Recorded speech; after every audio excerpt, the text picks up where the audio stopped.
Greetings. Allow me to introduce myself. I am Roman historian Josephus. My friends call me Joe.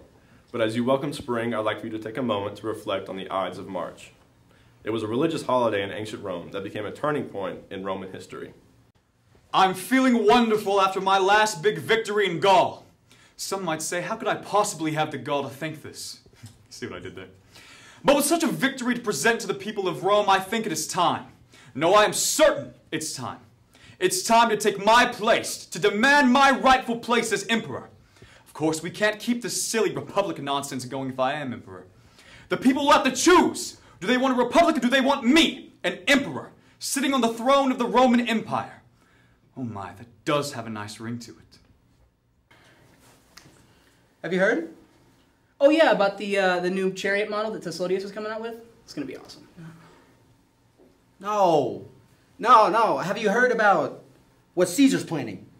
No, but I mean, after that victory in Gaul, he can pretty much do whatever he wants, can he? Exactly. He can do anything he wants, and he wants to be emperor. But we're a republic. We can't have an emperor. I know. I know we can't have an emperor. It's stupid. So, you know what we gotta do. Yeah. Well, no. What did you have in mind? And so it began. The Ides of March will never be the same. And little did they know, Rome would never, ever be the same. We gotta get out of here. I thought we had the full support of the Senate, but I guess someone didn't get an accurate vote count when you ran this whole idea by everyone. You did run it by everyone, right?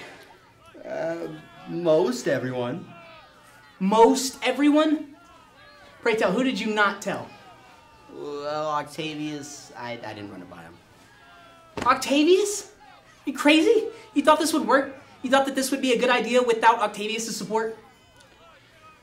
Well, I mean, he's Julius' son. Of course he wouldn't be on board. He's adopted, and everyone knows Mark Antony's crazy girlfriend Cleopatra will never let Octavius inherit anything from Julius until her son is taken care of. Oh, that's right. I forgot about Cleo and Julius. They had an affair and a son. What's the kid's name? Caesar something, isn't it? Caesarion. Wow. That's creative. Seriously. Caesar, and they added ion at the end. She wasn't hoping for anything when she picked that name. Julius never admitted he was the father, so he adopted Octavius as his heir, and well, I'm sure Octavius doesn't want to be reminded of his dad's little mini-me, if you know what I mean. Okay, so what are we gonna do? Let's get an army together. Just take a stand. We can do that, can't we? I think so. But they did not do it. No. Here's what happened. Cassius and Brutus did in fact raise an army, but alas lost their battle to save the Republic of Rome, when Octavius and Mark Antony also formed armies and eventually defeated Cassius and Brutus. The details don't really matter, but once the supporters of the Republic were defeated, the only decision left to be made was, who would be emperor? Mark Antony was faithful and trusted military leader of Julius Caesar, but Octavius was Caesar's adopted son. Mark Antony was a special friend now to Cleopatra. So special, in fact, they had 3 children of their own, and Mark Antony had a special place in his heart for Cleo's oldest son, Julius Caesar's oldest son. And let's be real, the rightful heir to this whole imperial Roman emperor thing that Julius started in the first place. But alas, Octavius did not see it that way.